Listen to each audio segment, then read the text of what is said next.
Everyone देखो sir, आज का टॉपिक जो हम स्टार्ट करने जा रहे हैं, ठीक है। आज का टॉपिक मेरा क्या कॉस्ट शीट है, ठीक है।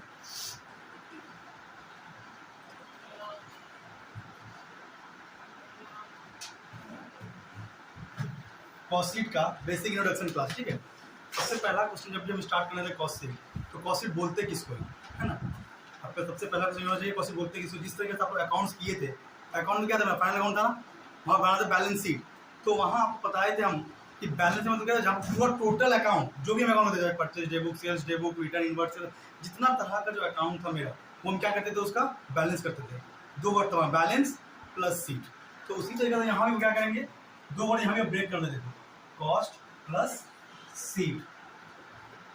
यानी किसी भी चीज का, किसी भी चीज मतलब प्रोडक्ट का, चाहे वो पेन हो सकता है, mobile, any type of product, कुछ भी गुड्स एंड सर्विस का जितना भी खर्चा करते हो आप, उसके लिए क्या करना पड़ता है, एक शीट बनाना पड़ता है हमको, जहाँ पे हमको इंडिपेंडेंट क्या बोलते हैं उसको, टोटल वाइज दिखाना पड़ता है, खर्च कितना कहाँ क्या क्या है, खर्चा किए हैं, ठीक है। आ जाओ के बात में, ठीक है कि नहीं है। तो उसी क्या बोलते हैं, कॉस्ट प्लस शीट। लेकिन सर इसके पहले हमको जानना पड़ेगा कि खर्च कितने तरह का होता है, क्या क्या खर्च होता है कि नहीं है।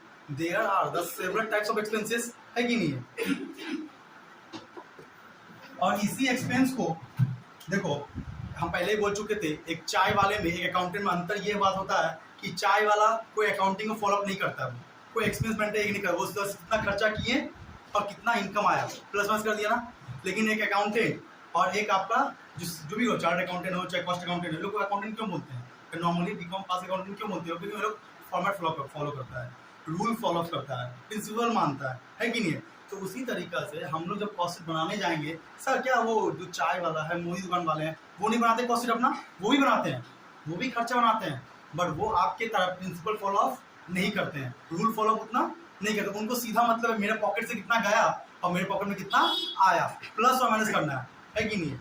लेकिन हम लोग को क्या करना पड़ता है, नेचर वाइज थोड़ा सेग्रीगेट करना पड़ता है, अलग करना पड़ता है। तो सबसे पहले हम लोग क्या करते हैं, एक्सपेंस को ब्रेक करते हैं ना।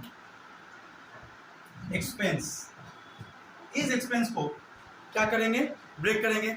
और इसका भी पहला क्वेश्चन आता है, सर एक्सपेंस तो इतना सारा पढ़ के एक्सपेंस के लिए, है कि नहीं है। बट एक्सपेंस को जो ब्रेक करेंगे किस वे में करेंगे, इसको बोलते हैं डायरेक्टली और इनडायरेक्ट। डायरेक्ट और क्या बोलेंगे, इनडायरेक्ट। देखो डायरेक्ट और इनडायरेक्ट है ना। तो सर डायरेक्ट इनडायरेक्ट कर दिए। अब सबसे पहला क्वेश्चन फिर से आ गया यहाँ पे कि डायरेक्ट इनडायरेक्ट होता क्या। ऑलरेडी हम पहले ही बताए थे, आज फिर बता रहे हैं कि डायरेक्ट इनडायरेक्ट होते किसको है, वो एक्सपेंस जो डायरेक्टली रिलेटेड टू द क्या होता है, मेरा मैन्युफैक्चरिंग में ये होता है, ऐड होता है मेरा। और वो प्रोडक्ट जो मेरा प्रोडक्ट में डायरेक्टली रिलेटेड नहीं होता है। सर एग्जांपल, जैसे हाउस का जो रेंट देते हैं हम लोग, घर का जो भाड़ा, वो क्या होता है मेरा डायरेक्ट एक्सपेंस है मेरा। हाउस जो रेंट होता है मेरा डायरेक्ट होता है। लेकिन यहाँ बात करें फिर इलेक्ट्रिसिटी का, वो क्या है मेरा इनडायरेक्ट हो जाएगा, है कि नहीं है। लेकिन अब कॉस्ट शीट क्या करता है, इसी को फिर से डिफाइन करता है, तोड़ता है कैसे, वो देखो। डायरेक्ट में भी तीन पार्ट्स होता है। पहला को क्या बोलते हैं, रॉ मटेरियल। दूसरा आपका आ गया लेबर, एंड तीसरा आपका क्या जाएगा, एक्सपेंस, है कि नहीं है। क्या किया, डायरेक्ट को तोड़ दिया ना, direct material, direct labour and direct expense. फिर से इनडायरेक्ट में आते हैं, ये भी फिर से होगा ना, रॉ मटेरियल, आपका लेबर, और ये क्या बन जाएगा मेरा एक्सपेंस। सर हम लोग बैलेंस शीट बोलो। में जो इनडायरेक्ट एक्सपेंस, इलेक्ट्रिसिटी जो हम लोग डायरेक्ट एक्सपेंस ले लेते हैं ना, और मैन्युफैक्चरिंग इलेक्ट्रिसिटी सब वो डिपेंड करता है, वो डिपेंड करता है, आगे बता रहा है तो बता रहा। तो देखो हमने क्या किया, डायरेक्ट इनडायरेक्ट एक्सपेंस को तोड़ दिया। फिर डायरेक्ट एक्सपेंस को क्या किया हमने, लेबर मटेरियल लेबर एक्सपेंस, ये तीनों पार्ट में क्या किया हमने, डिवाइड कर दिया। अब सवाल ये आता है कि सर आपका डायरेक्ट मटेरियल क्या है, लेबर का एक्सपेंस कैसे, एक प्रैक्टिकल एग्जांपल है। इनडायरेक्ट में भी वही है, इनडायरेक्ट वही है। ये तीनों पार्ट, ये क्या है ना, मटेरियल लेबर एक्सपेंस, ये तीनों पार्ट है मेरा एक्सपेंस का। माने कोई भी अगर कोई आप बनाते हो, खर्च करते हो, उनमें तीन पार्ट में क्या होता है, इंक्लूडिंग होता है। ये तीनों पार्ट का तो मेरा इंक्लूडिंग होता है, मटेरियल लेबर एक्सपेंस। जब एग्जांपल दे रहे हो, पेन बनाते हैं हम लोग सपोज दैट, है ना। सर एक पेन बनाने वक्त आपका दो खर्चा होता है, क्या क्या होता है, एक डायरेक्ट एक इनडायरेक्ट। डायरेक्ट इसका जो मटेरियल जो पार्ट होता है जो पेन को बनाने में उसका लगता है मेरा, वो क्या है मेरा डायरेक्ट मटेरियल ना, हाँ या ना। सर इस डायरेक्ट मटेरियल को मेंटेन करते वक्त आपने जो इसको बनाता है ना मशीन वगैरह, उसमें क्या दिए होंगे आपने, ग्रीस मंगवाए होंगे, ऑयल मंगवाए होंगे, कोई मशीन को चलाने के लिए। बात समझना सर, ग्रीस से ये पेन नहीं बना मेरा, वो ऑयल से मैं पेन नहीं बनाया, पेन बनाया मेरा प्लास्टिक बॉडी से जो मेरा लेबर था मेरा। लेकिन वो अगर ऑयल नहीं लाते, वो अगर ग्रीस नहीं था, क्योंकि मशीन को चलाना पड़ेगा हमको। अगर मशीन में प्रॉब्लम हो जाएगा मेरा तो ये काम करेगा क्या मेरा। तो देखो ये डायरेक्ट क्या बन जाएगा, डायरेक्ट मटेरियल हो गया पेन को बनाने में, और वो जो ग्रीस ऑयल वगैरह तेल का जो मशीन को ऑपरेट किया वो क्या बन गया मेरा इनडायरेक्ट मटेरियल, है ना। तो दो आपको क्लियर करवा पाया हम, दो क्लियर हो गया ना मेरा। दूसरा आते हैं, अब आते हैं लेबर। सर इस पेन को बनाने में ना आपने एक कारीगर को हायर किया होगा, जो जिसको बोलते हैं मिस्त्री बोलो कारीगर बोलो, हाँ या ना। जो पेन को बनाता है उसको हम क्या बोलेंगे, डायरेक्ट लेबर, हाँ या ना। दूसरी बात, फैक्ट्री में 50 लेबर बने, लेबर है मेरा, क्या बोलेंगे 50 लेबर। उस 50 लेबर को देखने के लिए, कंट्रोल करने के लिए, मेंटेन करने के लिए हमने एक सुपरवाइजर को अपॉइंटमेंट किया, है कि नहीं है। उसका रिकॉर्ड कौन रखेगा, तो आदमी को रखना पड़ेगा सर आपको, है कि नहीं है। हमेशा ऑनर सब कुछ करता नहीं है अपने हाथ से, ठीक है।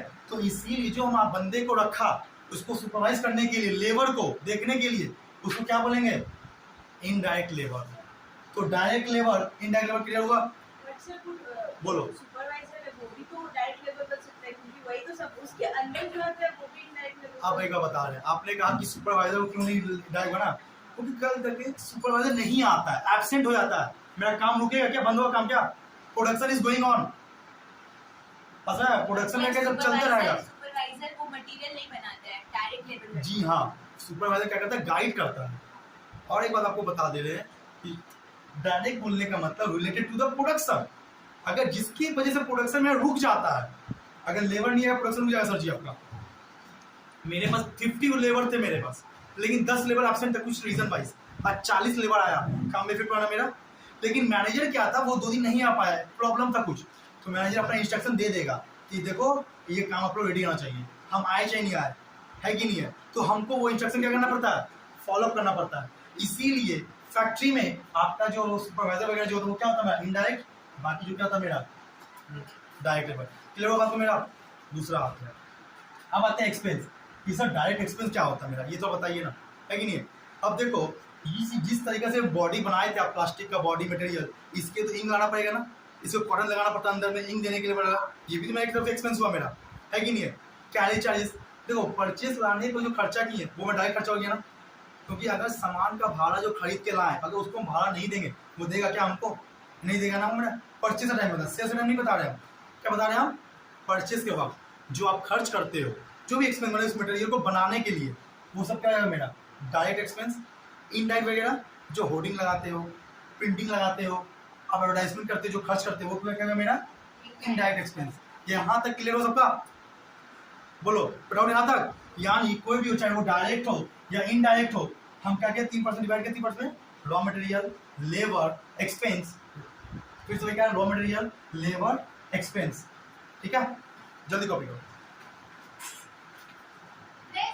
हमको देखो, भी अच्छा ही लगता है। यहाँ तक देखो डायरेक्ट मटेरियल डायरेक्ट बताना। अब इसको पूरे टोटल को हम लोग क्या बोलते हैं मालूम है आपको, ये पूरे टोटल को हम लोग बोलते हैं प्राइम कॉस्ट। इस पूरे टोटल को हम लोग क्या बोलते हैं, देखो यानी डायरेक्ट मटेरियल डायरेक्ट लेबर, आपका डायरेक्ट क्या बन जाएगा मेरा प्राइम कॉस्ट, यानी इस पूरे को हम लोग बोलते हैं प्राइम कॉस्ट। तो सर इस पूरे को क्या बोलते हैं, इस टोटल को बोलते हैं हम लोग ओवरहेड कॉस्ट।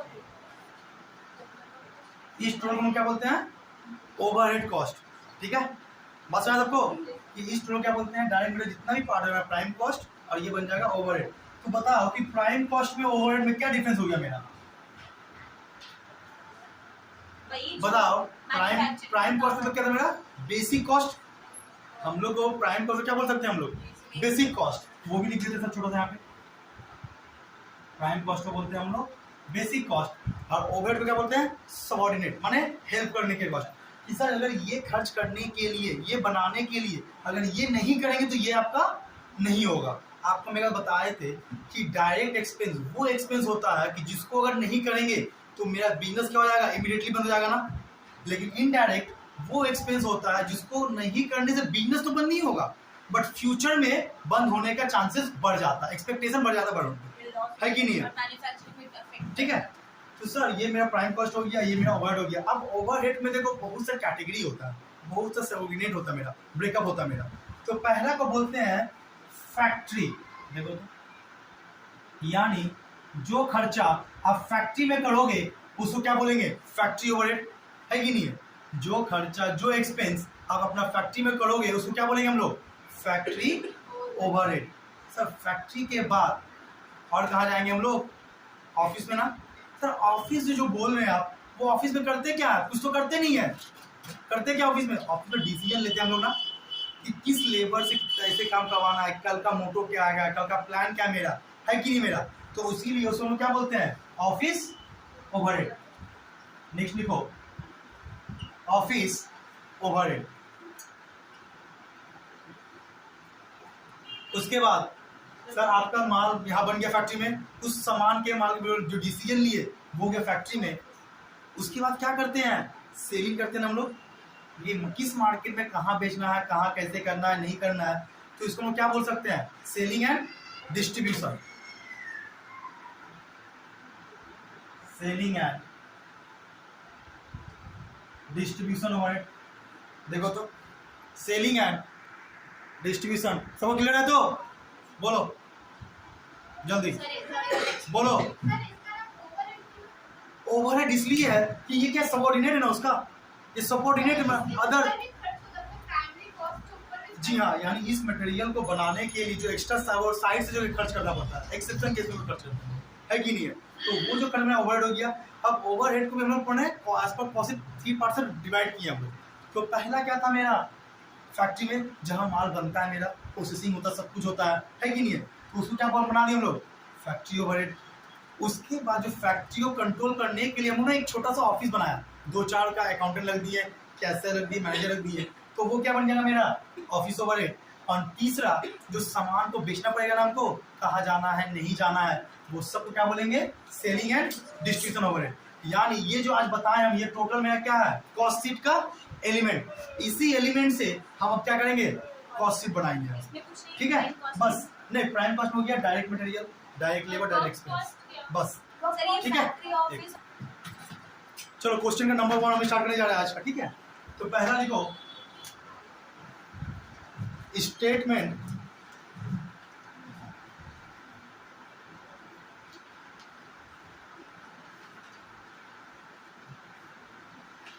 हो गया। Statement contain the following details. देखो, statement contain the following details. Statement contain following details. जी हाँ, ये क्वेश्चन लिखना पहले। ठीक है, आप लोग, हम भी बोर्ड पे कोशिश कर लिख देंगे। हम पहला लिखो ओपनिंग। देखो संख्या में इंडिकेट भी कर दे रहा है, लिखने में प्रॉब्लम था वो इंडिकेट कर दे रहा है। ठीक है, opening stock of raw material 5000। Number 2,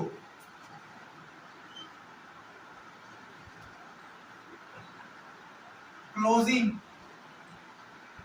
stock of raw material 3000। Closing stock of material 3000। Next, purchase of raw material 20,000। और रुपीज का ना तुम साइन दे देना। ठीक है, हम साइन नहीं दे रहे हैं और स्पेस की वजह से तुम साइन देना रुपीज का। ठीक है, देखो ये बेसिक क्वेश्चन है ना, इसमें ना यूनिट होगा ना प्रोडक्शन, कुछ और सिंपल सा क्वेश्चन है, हम पहले बता रहे हैं। जस्ट ये फॉर्मेट जो बताएं आपको, ये फॉर्मेट को हम पुट करेंगे वहां पे, इसलिए बताएं। ठीक है, बेसिक क्वेश्चन है। Purchase of raw material 20,000। ठीक है, बोलो, है ना। Next, factory overhead. देखो फैक्ट्री ओवरहेड, ये लिखो 10,000। Factory overhead 10,000। नंबर 5, यहां लिखना ओपनिंग। अच्छा, WIP शॉर्ट में लिखा। ठीक है, और इसको बोलते हैं opening work in progress. Rupees लिखो 4,000। WIP, जी हाँ, बोले वर्क इन प्रोग्रेस, वर्क ठीक है, वर्क इन प्रोग्रेस बोलते हैं WIP। ओपनिंग वर्क नेक्स्ट अब आते हैं क्लोजिंग WIP, फिर से ये लिखना 3000। नंबर 7, उसके बाद लिखो ऑफिस ओवरहेड, ये लिखना 15,000 रुपीज, 15,000। नंबर 8,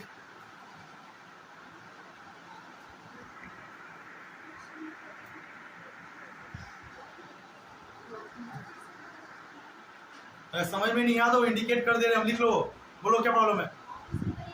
ऑफिस ओवरहेड लिखो रुपीज 15,000, 15,000। अगर नहीं समझ में आया तो हम इंडिकेट कर दें, ठीक है। नेक्स्ट उसके बाद लिखो opening stock of finish goods, that is rupees 6,000। Opening stock of finish goods, देखो FG का मतलब होता है finish goods, okay. Opening stock of finish goods 6,000। Next number 9, closing stock of finish good को rupees 3,000। Next selling and distribution overhead rupees 8,000, rupees 8,000। उसके बाद हमने क्या लिखा, टोटल सेल क्या किया, क्वेश्चन मार्क। टोटल सेल में क्या किया, देखो क्वेश्चन मार्क। उसके बाद प्रॉफिट में क्या लिखे हैं 5,000, माने हमको टोटल सेल निकालना होगा, ठीक है। ये जो चार्ट बनाए थे, ये चार्ट दिख रहा ना, ये जो चार्ट बनाए थे इसी का यूटिलाइज करेंगे।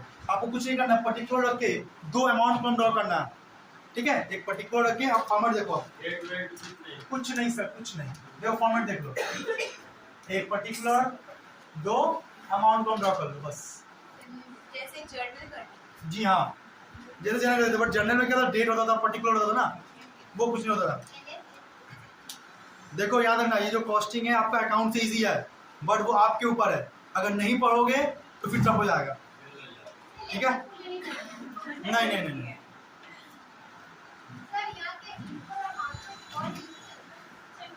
नहीं, वो डिपेंड करता है, वो हम एक मिनट पहले आप लिखो, ये फॉर्मेट कर लो, एक पर्टिकुलर रख के आस्ते, ये एक पर्टिकुलर रखना, उसके बाद क्या करेंगे 2 अमाउंट कॉलम जो होता है मेरा, ठीक है।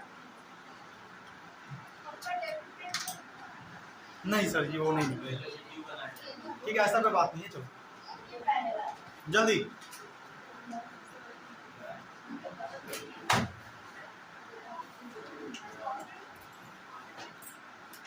सर स्टार्ट करें, हो गया, चलो क्या लिखेंगे यहाँ पे, पहले लिखो पर्टिकुलर, यहाँ पे लिखेंगे पर्टिकुलर, उसके यहाँ पे लिखेंगे रुपीज और रुपीज, उसका लिखेंगे क्या आउटपुट,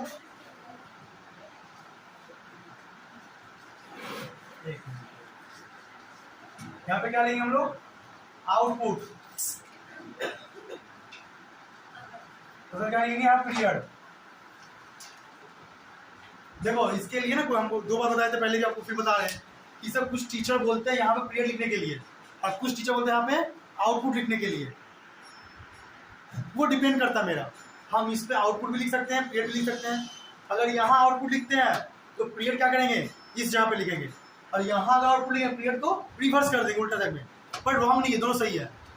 उसके बाद क्या लिखेंगे, हेडिंग क्या होगा, स्टेटमेंट लिखो,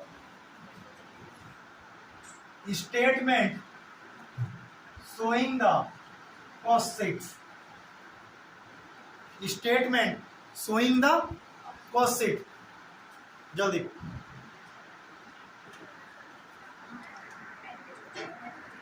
देखो ये मेरा कॉस्ट शीट का फॉर्मेट था, है ना। आपका जो कॉस्ट शीट का फॉर्मेट है पर्टिकुलर रखिए 2 अमाउंट कॉलम, ठीक है सर। 2 अमाउंट कॉलम इसको बोलते हैं इनर कॉलम, अब हम लोग क्या बोलते हैं आउटर कॉलम, क्लियर। अगर कुछ भी लेस ऐड करना हो तो हम इनर में करेंगे, नहीं तो बाहर में करेंगे। स्टार्टअप कैसे करेंगे वो देखो। तो सबसे पहले आपको क्या कहा था, देखो जो अभी बोर्ड देखो आप, ये हम एक्सपेंस को लिए थे हम, और एक्सपेंस में सबसे पहले ब्रेक क्या किए थे हमने, डायरेक्ट का, और डायरेक्ट का क्या लिखा था, अब तो क्या लिखे, यहाँ पे लिखेंगे हम लोग ओपनिंग, लिखो opening stock of raw material, जो कि मैं क्वेश्चन में गिवन था सर 5000। देखो opening stock of raw material 5000। देखो अगर राइटिंग समय नहीं आ रहा हम इंडिकेट करते जा रहे हैं, ठीक है। तो क्या लिखेंगे पहला, opening stock of raw material कितना लिखेंगे, 5000, 5000, ठीक है। उसके बाद लिखो ऐड, करो add purchase of raw material, purchase of raw material कितना है सर मेरे पास, 20000। देखो परचेज ऑफ रॉ मटेरियल कितना लिए हैं, 20000, 20000, क्लियर है। अच्छा, और उसके बाद खोजना तुमको ये है क्या, क्वेश्चन में रॉ मटेरियल रिगार्डिंग माने डायरेक्ट मटेरियल रिगार्डिंग और कोई इन्फॉर्मेशन दिया है क्या, जैसे से एग्जांपल बोलिए तब समझ में आएगा। कोई एबनॉर्मल लॉस, कोई रिटर्न टू सप्लायर, माने रॉ मटेरियल रिलेटेड कोई कुछ दिए क्या, और नहीं दिए ना, और कुछ नहीं लेंगे तमाम, लेकिन एक बात दिए हो, क्या दिए हैं, closing stock of raw material, ठीक है। अब क्या लिखेंगे, लेस, देखो less closing stock of raw material कितना है मेरा, 3000। इसको नेट करके, अच्छा ब्रैकेट कितने दिए हैं, नेगेटिव के लिए, माइनस करने के लिए, यानी जो भी फिगर माइनस करेंगे उसको क्या दे देंगे हम, ब्रैकेट दे देंगे। तो बताओ नेट का कितना होगा, 5 + 2 7000 - 3 तो कितना जाएगा, 4000, सॉरी 20 + 5 25000 - 3 करेंगे तो कितना जाएगा, 22000। चलो वेट, यहाँ तक क्लियर हो सबका, एवरीवन क्लियर है सबका, तो जल्दी बोलो, बोलिए किसके बीच में, अच्छा, ये आउटपुट पीरियड ना, क्योंकि इस क्वेश्चन में कुछ नहीं दिए हुए हैं, ये जस्ट डेमो क्वेश्चन था, मैं प्रैक्टिकल बेसिक क्वेश्चन था इसलिए, ठीक है। बता देते हैं आउटपुट का मतलब होता है कितना यूनिट प्रोडक्शन किया है, वो लिखते हैं आउटपुट, और पीरियड का मतलब होता है ना ईयर एंडिंग का जो पीरियड होगा मेरा, क्योंकि ये सिंपल नॉर्मल क्वेश्चन है मेरा, आपको जस्ट बेसिक कॉन्सेप्ट समझाने के लिए है, ठीक है। इसे वो सब कुछ दिए नहीं है, ठीक है। उसके बाद देखो मटेरियल को टच कर चुके हैं, अब क्या बचा मेरा, लेबर ना, तो दिए हैं यहाँ पे डायरेक्ट मटेरियल लेबर कुछ है मेरे पास, वो एक्चुअली क्वेश्चन ये हो चुका था, मिस्टेक हो चुका, ए आस्ते आस्ते मिनट को। अब क्वेश्चन में एक तो ऐड करो तो क्या नाम, क्वेश्चन में 12 में लिखे थे, 12 नंबर, वहाँ पे 13 नंबर लिखो, 30 नंबर में, 30 नंबर लिखो, वहाँ पे डायरेक्ट लेबर ₹8000 और नंबर 14 डायरेक्ट मटेरियल क्या एक्सपेंस ₹5000, ये लिख लो, ये मिसिंग हो चुका है क्वेश्चन में, ये दो एलिमेंट मिसिंग थे, देखो डायरेक्ट लेबर डायरेक्ट एक्सपेंस 8000 5000, जल्दी। अब देखो मेरे क्वेश्चन में जो हम स्टेप बाय स्टेप आ रहे थे, मटेरियल ले चुके थे, अब हम जा रहे किसके पास, लेबर के पास, तो डायरेक्ट लेबर मिला हमको कितना मिला, 8000। अब यहाँ पे लिख सकते हैं, लिखो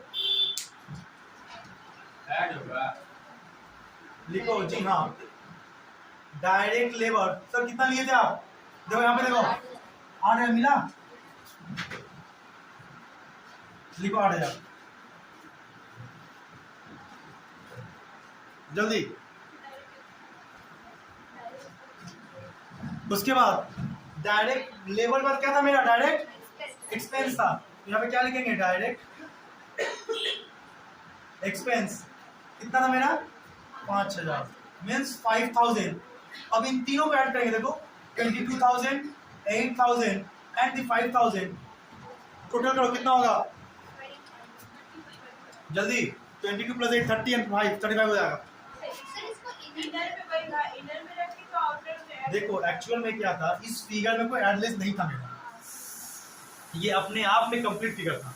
अगर डायरेक्ट लेबर में कुछ होता अप एंड डाउन लेस करता तो अंडर में रखते ना, ये चूंकि अपने आप में कंप्लीट फिगर है इसलिए हमने क्या किया, इसको आउटर कॉलम में डाला, तो कितना 35,000 ना, इस 35,000 क्या बोलते हैं हम लोग, जो बताएं आपको अभी, प्राइम कॉस्ट। ये कोशिश करना ना क्या नाम है, कैपिटल लेटर में लिखने के लिए, प्राइम कॉस्ट, ठीक है। नंबर 1, ये नंबर 1 देना, ये अपने लिए दे सर, नंबर 1 देना कंपलसरी नहीं होता, बस मैं कि नंबर 1 देना कंपलसरी नहीं है, ये समझाने के लिए दे रहे हैं हम, ठीक है। सबसे पहले सब कुछ जितना भी डायरेक्ट एक्सपेंस वगैरह होगा सब कुछ पहले डायरेक्ट है। जी हाँ, जी हाँ। यानी जो भी डायरेक्ट इन नेचर का था मेरा प्राइम कॉस्ट में, यानी प्राइम कॉस्ट वो पार्ट है जहाँ पे जो सब डायरेक्ट इन नेचर का था मेरा। अब हम कौन सा पार्ट में जा रहे हैं? Indirect part में जा रहे हैं। हमेशा पहले डायरेक्ट लेंगे। जी हाँ, देखो ये जो हम फॉलो करेंगे क्या मेरा फॉर्मेट है मेरा, ये जो पार्ट फॉलो क्या है मेरा फॉर्मेट पार्ट है। तो प्राइम कॉस्ट लिख चुके तो मेरा, अब क्या लिखते हैं इसके बाद? लिखो फैक्ट्री ओवरहेड रखो इसके बाद। अब इसके बाद सर आपको कैसे पता, देखो आपको ये क्वेश्चन कर सकती है तुम लोग कि सर फैक्ट्री ओवरहेड क्यों लिखिए, आपको कैसे पता चला, है ना? तो देखो ये कॉस्ट शीट का रूल होता है कि इसके बाद ए आता है कि नहीं है? वो एक फॉर्मेट दिया गया है, एज पर कॉस्ट शीट का जो फॉर्मेट होता है वो फॉलो फॉर्मेट हम बता रहे हैं। तो डायरेक्ट मेरे बाद देखो हम क्या लिखे थे पहले, आपको देखिए यहाँ पे ओवरहेड में जो पहला एक्सपेंस था मेरा वो क्या था मेरा? फैक्ट्री ओवरहेड ना। तो हम लोगों ने भी हेडिंग क्या करेंगे यहाँ पे? फैक्ट्री ओवरहेड में यहाँ पे factory overhead. Sir factory overhead मेरे पोस्ट में तो है, फैक्ट्री ओवरहेड कितना मेरा? 10,000 है ना? 10,000। मतलब सर अगर हम देखो फैक्ट्री ओवरहेड 10,000 कर दिया। सर आप जैसे कि डायरेक्ट एक्सपेंस में डायरेक्ट में आप पहले रॉ मटेरियल लिए क्योंकि पहले रॉ मटेरियल दिया हुआ था। जी हाँ, तो और फैक्ट्री indirect- के लिए चूंकि ये तीनों उस पे इंक्लूडिंग है, वो ब्रेकअप नहीं दिया गया आपको फैक्ट्री में, बट ये तीनों पार्ट एज अ होल क्या है? फैक्ट्री ओवरहेड के अंदर है।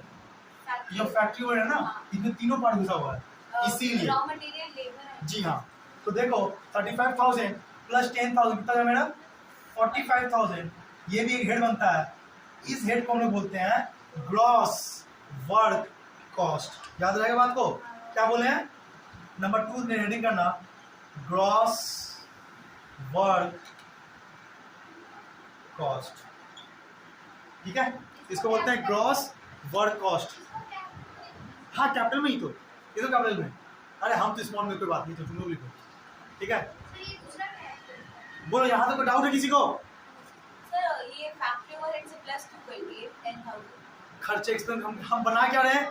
हम बना क्या रहे हैं? Cost sheet. और हम इसीलिए सब खर्चों क्या करते जा रहे? ऐड करते जा रहे बाय नेचर, कि कौन सा डायरेक्ट है, कौन सा इनडायरेक्ट है, कौन सा क्या है। तो हम लोगों ने पहले क्या किया? डायरेक्ट नेचर का ले लिया। अब क्या किया हमने? फैक्ट्री में जा रहे हैं हमने, ठीक है? बोलो क्वेश्चन बोलो। जी हाँ, क्लोजिंग बैलेंस होता है। क्यों होता है वो आगे बता दूँ। अरे क्लोजिंग का मतलब क्या? घर में बचा हुआ आइटम है, तो जो आइटम मेरे घर में बच गया उसका दाम हम ऐड करेंगे क्या इसमें? नहीं ऐड करेंगे। क्यों ऐड करेंगे? तो घर में मेरा आइटम बचा हुआ है। क्लियर?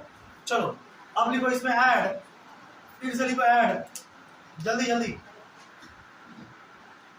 चलो ऐड। क्या लिखेंगे? Opening working progress. सर कितना था मेरा? 4,000। ओपनिंग वर्किंग प्रोग्रेस कितना था मेरा? 4,000। अगर किसी को नहीं दिख रहा तो हम इंडिकेट कर दिए, देखो 4,000। क्लियर? उसके बाद क्या लिखेंगे? लेस क्लोजिंग WIP, जो कि था मेरा 3,000 रुपया। देखो सर यहाँ पे तो लेस हो तो भी वर्कर अच्छा चलो वर्जी क्वेश्चन की है सर, इसको जब बाहर किए हैं इनर में कर सकते हैं ना? हाँ। आपका एक ही बात पड़ेगा, इनर में तो या आउटर में तो, उससे कोई फर्क नहीं पड़ता है, ठीक है? तो देखो 45,000 प्लस 4,000 49,000। बोलो यहाँ तक किसी डाउट है? हाँ। किसी से कोई? हाँ किसी क्वेश्चन बोलो। सर वर्क इन प्रोग्रेस जो होता है सर किसको बोलते हैं? नहीं पहले ये बताओ कि वर्किंग में होता क्या है? हाँ। तो देखो आपको बता दें कि रॉ मटेरियल का मतलब होता है जो सामान मार्केट से खरीद के लाते हैं, दैट्स कॉल्ड रॉ मटेरियल। जो हमने लिखा opening work stock of raw material, closing stock of material, clear? ये पार्ट में मटेरियल में लिया। तो फैक्ट्री में जब आए हमने क्या लिखा? Opening work in progress, closing work in progress. अब बात समझो पहले, इस पेन को बनाने में हमने प्लास्टिक मंगवाया बाजार से, मार्केट से क्या मंगवाया? Plastic, that's called raw material. अब सोचो आज मेरा एक वर्कर था, वो पेन को बनाते बनाते आधा पेन बनाया सर जी, आधा पेन छोड़ दिया। पेन को क्या बनाया? वो आधा बनाया, आधा छोड़ दिया। तो उसको क्या बोलते हैं हम लोग? Work in progress. माने काम अभी प्रोसेसिंग में है, कंप्लीट नहीं हुआ सर जी। बात सुना है? इसीलिए बोलते हैं। और फैक्ट्री में क्या होता है? आधा जो सामान पड़ा हुआ होता है वो फैक्ट्री में आता है, और जब वो फिनिश हो जाता है वो डिलीवर हो जाता है ना मेरा, रेडी टू सेल जो सामान। इसलिए जब हम ऑफिस के नीचे जब जाएंगे ना ऑफिस में, तब हम बता पाएंगे सब टॉपिक में। यहाँ 2 मिनट के रुको, ऑफिस में आने दो पहले, तब वहाँ तीनों को एक साथ ऐड कर दे रहे हो। तो क्वेश्चन अच्छा क्वेश्चन था, ठीक है? ठीक है चलो अब बताओ उसमें नेट कितना आया? ये बताओ कितना आया, नेट कितना आया? 46 46,000। सर जब 46,000 आया तो इसका भी तो कोई नाम होगा, इसका क्या नाम होगा सर? लिखो नंबर 3 देख लिखना, नेट, लिखो नेट वर्क कॉस्ट। चलो यहां तक और किसी डाउट है? देखो क्या लिखा है, नेट वर्क कॉस्ट, ठीक है, नेट वर्क कॉस्ट। क्लियर है तो सबका? अच्छा, सामान को बनाने में जो खर्चा लगा, यानी जो सामान को बनाने में मेरा अभी तक जो लगा, ठीक है, वैसे वर्क कॉस्ट है, मैंने काम जो किया वर्क कॉस्ट बोले। सर आप फैक्ट्री वर्क क्या लिखे थे हम लोग? ऑफिस लिखे बैठे हुए सर, तो अब लिखो ऑफिस ओवरहेड, जल्दी लिखो ऑफिस ओवरहेड। तो ऑफिस ओवरहेड क्वेश्चन में कितना लिखे थे हम लोग?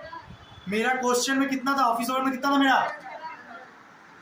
15,000 है ना। मेरा क्वेश्चन में कितना था? 15,000।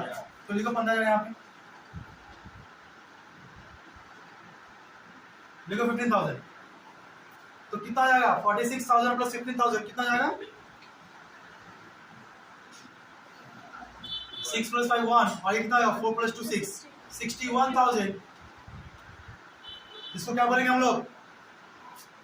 जल्दी इसको क्या बोलेंगे? Cost of production. लिखो कॉस्ट ऑफ प्रोडक्शन। इसका एलिमेंट नंबर देना 4।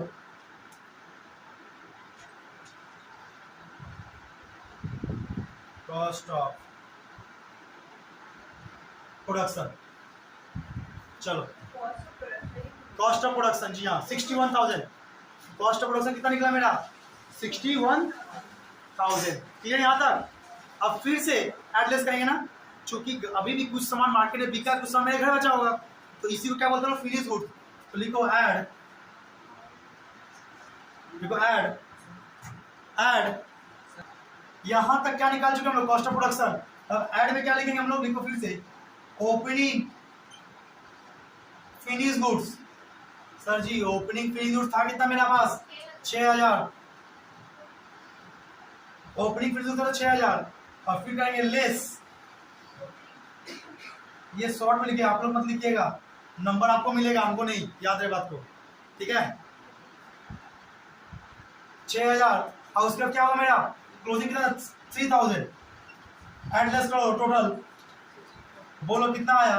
61 प्लस 6 67,000 माइनस 3,000 तो 64,000। इसको लिखो कॉस्ट ऑफ गुड्स सोल्ड, ठीक है, ये लिखेंगे हम लोग।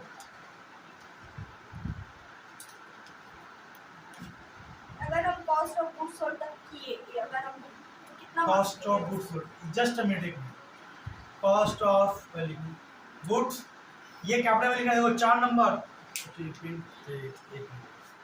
ये 3, ये क्या था मेरा? 4, और ये क्या था मेरा? 5, यानी 5 नंबर तक कॉस्ट ऑफ गुड्स निकाले ना 64,000। यहाँ तक किसी डाउट है? नहीं, और बोलो। यहाँ तक अगर हम किए तो वो कितना मार्क्स मिलेगा? देखो ये डिपेंड करता है एग्जामिनर जो कॉपी चेक करता है, उसका कॉपी स्ट्रक्चर क्या है, हैंडराइटिंग क्या है, आपका फिगर जो बनाया किस स्ट्रक्चर में बनाया गया है, वो डिपेंड करता है मार्क्स के ऊपर में। तो ये 6,000 3,000 कितने कॉलम में लिखते कर सकते हैं, इसको कर सकते हैं इसमें बता। अच्छा हम थोड़ा ये स्पेस मिटा रहे हैं, ठीक है, ये वाला पार्ट मिटा रहे हैं। एक मिनट, जस्ट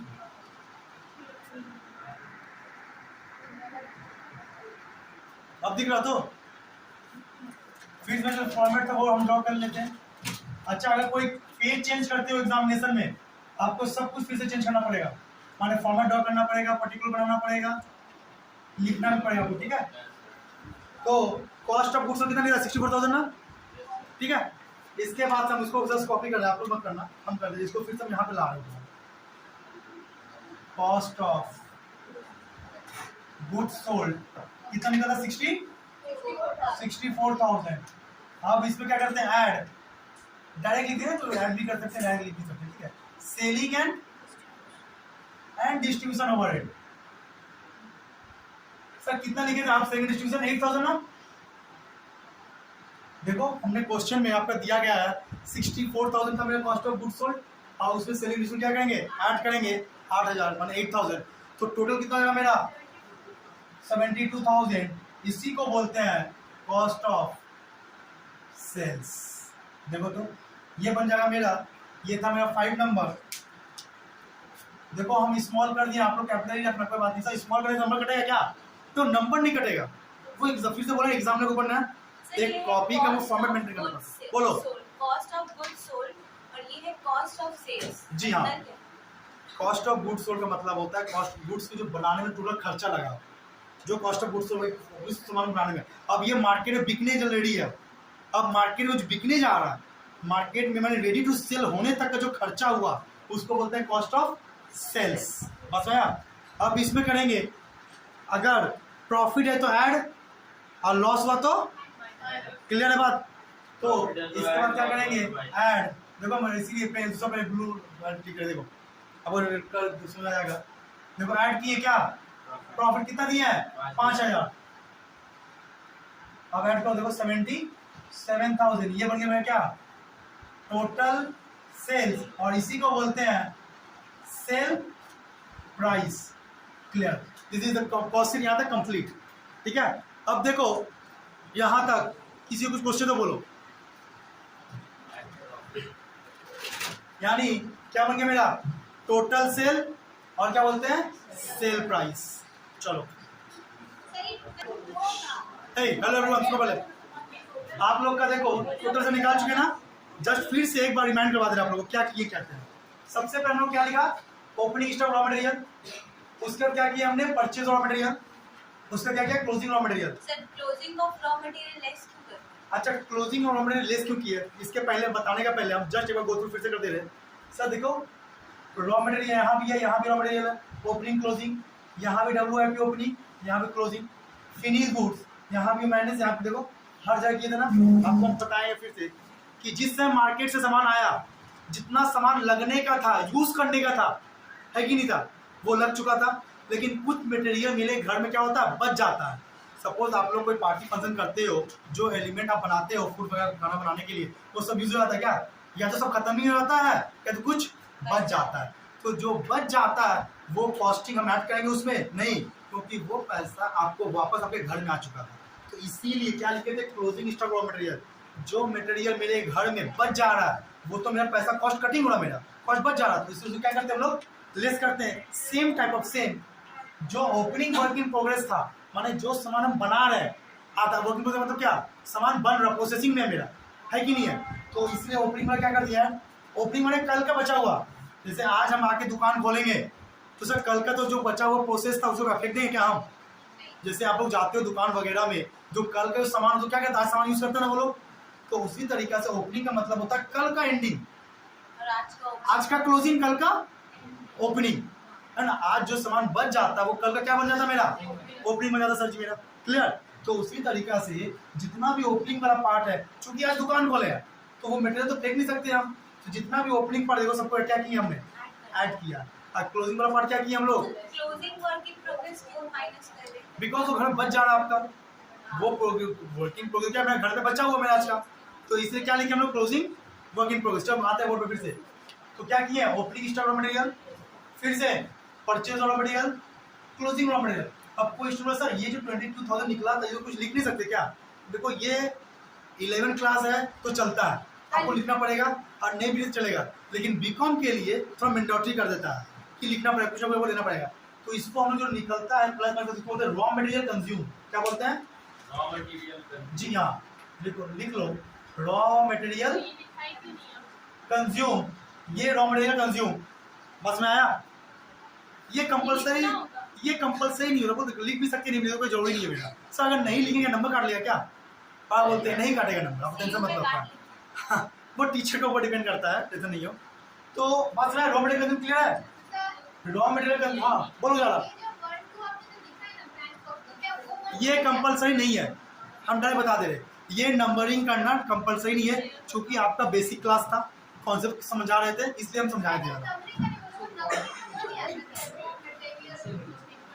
चलो ये लिखो रॉ मटेरियल कंज्यूम, इसे हम इंडिकेट कर दे रहे हैं, लिख लो रॉ मटेरियल कंज्यूम।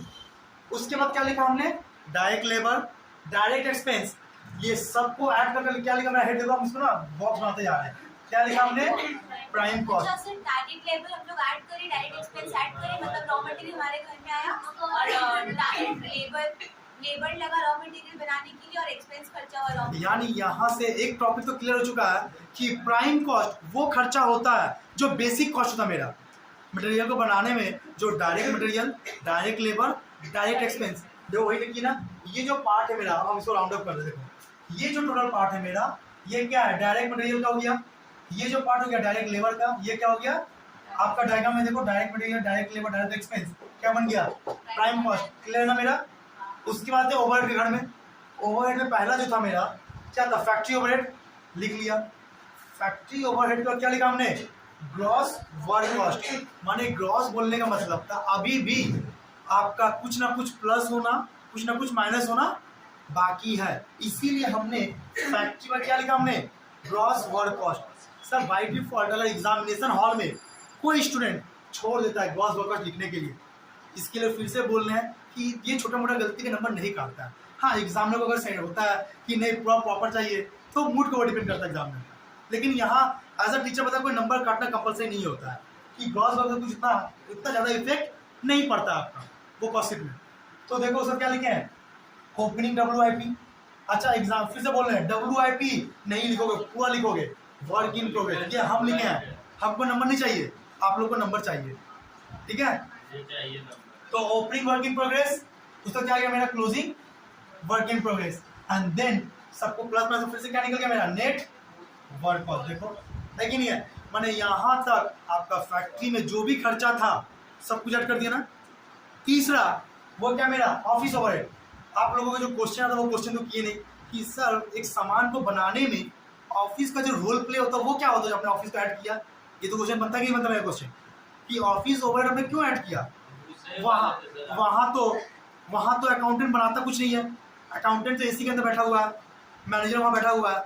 सर जी आप भूल गए एक बात कि जितना मेहनत एक लेबर को लगता है काम करने में, उससे डबल मेहनत वो जो बैठा हुआ बंदा ऑफिस में है उसको लगेगा। क्यों, क्योंकि काम को कैसे करवाना होगा, किससे करवाना होगा, हम सबसे काम करवा लेंगे क्या। हम अगर हायर करने जाए किसी भी बंदे को बुला लेंगे क्या हम। सर अगर ऐसा होता ना तो चाय दुकान में अब मल्टीनेशनल कॉर्पोरेशन में फर्क नहीं पड़ता मेरा, है कि नहीं है। जिसको मल्टीनेशनल कंपनी क्या करता है हायर कर लेता, बट ऐसा नहीं है सर जी, है कि नहीं है। हम लोग को समझाना पड़ता है कि प्रॉब्लम है कहाँ पे, कि सर ऑफिस ओवरहेड क्या होता है, वो ओवरहेड चूंकि वो सबको क्या करता है कंट्रोल करता है कि नहीं है। देखो अगर आपका ऑफिस ओवरहेड अगर नहीं आता ना तो इसका कहाँ पे क्या खर्चा जाएगा ऑपरेट नहीं कर पाइएगा। क्योंकि अगर सोचो 1 रुपया भी आपका पर यूनिट कॉस्ट बढ़ता है तो जानते हो कितना लॉस होगा। क्योंकि मार्केट में ना कट थ्रोट कॉम्पिटिशन चल रहा है, जो मार्केट कंपनी तो पता ही क्या चल रहा है कि अगर एक पैसा ज़्यादा बोल दिए, एक पैसा का भी फर्क पड़ता है 1 यूनिट में ना तो आप लाखों यूनिट प्रोड्यूस कर रहे हैं, जानते हो कितना फर्क आ जाएगा पर यूनिट में। तो हमको वो कंट्रोल कौन करेगा, लेबर यहाँ प्रोडक्शन करेगा कि हिसाब किताब करेगा। तो लेबर को कंट्रोल करने के लिए हमने एक डिपार्टमेंट बनाया, उस डिपार्टमेंट क्या बनाया हमने, ऑफिस ओवरहेड। अब बात सुना है कितना role play important role play करता है ऑफिस ओवरहेड मेरा। चार्ज किसका लगा, किसका, चार्ज जो लगा ओवरहेड का 15,000 कहाँ से लगा, किस चीज़ का लगा? वही तो ऑफिस को मेंटेन करते हैं हम लोग, जो ऑफिस के बंदे को सैलरी देते हैं, खर्चा है ना, हमने एज अ होल लिख दिया ऑफिस ओवरहेड, हमने ब्रेकअप नहीं किया आपको, ठीक है, वो भी ब्रेकअप मिलेगा, बट डायरेक्ट क्या बोल दिया सर ऑफिस में खर्चा कितना पर महीना का 15,000। अब उस ऑफिस जब सामान बन जाता है, रेडी टू सेल होता है, फिनिश गुड्स, क्या करते हैं फैक्ट्री से निकाल देते ना, डायरेक्ट मार्केट में नहीं आता है, वो अपना गोडाउन बेचता है या ऑफिस बेचता है। तो इसलिए जो क्या लिखे हमने, opening finish goods 6,000 less closing finish कितना किया हमने 3,000। तो सर फिर से क्वेश्चन आता है कि लेस क्यों कीजिएगा क्लोजिंग का, बच गया क्योंकि वो आइटम मेरे घर में क्या है बचा हुआ है, मार्केट में नहीं जा रहा सेल करने के लिए। बोलो ऑफिस ओवरहेड में कॉस्ट प्रोडक्शन नहीं, ठीक है। तो ऑफिस वर्क क्या, उसको क्या बोले हम लोग, कॉस्ट ऑफ प्रोडक्शन, वो हेड ऐड पे गया मेरा, माने नेट वर्क कॉस्ट में कॉस्ट ऑफ प्रोडक्शन अगर ऐड कर दे तो उसको क्या बोलेंगे कॉस्ट ऑफ प्रोडक्शन। और उसके बाद ओपनिंग क्लोजिंग करके क्या निकलेगा मेरा, कॉस्ट ऑफ गुड्स सोल्ड। माने अब ये मार्केट में जाने से पहले का जो खर्चा है मेरा, मार्केट में जाने का पहले, मार्केट में गया नहीं है सर जी, जाने का पहले तक के, यानी गुड्स को बेचने तक, ठीक है, कॉस्ट ऑफ गुड्स सोल्ड। अब जो मार्केटिंग जो एक्सपेंस आएगा मेरा, सेलिंग एंड डिस्ट्रीब्यूशन जो एक्सपेंस आएगा मेरा, उसको हेड क्या होगा मेरा, सेलिंग एंड डिस्ट्रीब्यूशन एक्सपेंस ना, उसका खर्चा ऐड करेंगे, उसको क्या बोलते हैं कॉस्ट ऑफ सेल्फ माने अब मार्केट में बिकने के लिए मेरा माल रेडी हो चुका है, अब मार्केट में बिकने के लिए। लेकिन उसके पहले मालिक जो इतना मेहनत किया उसका खर्चा कहाँ गया मेरा, है कि नहीं? मालिक तो बेचारा ऑनर है ना कंपनी किसी फैक्ट्री का, ये सब तो आपने खर्चा ऐड किया। मालिक को क्या मिलेगा?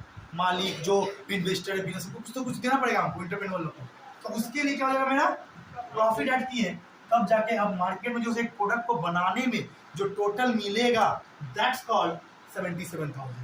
The real product to 77,000. जी हाँ, यहाँ तक आपका कॉस्ट कंप्लीट, ये बनी हुआ है टोटल सेल, ठीक है।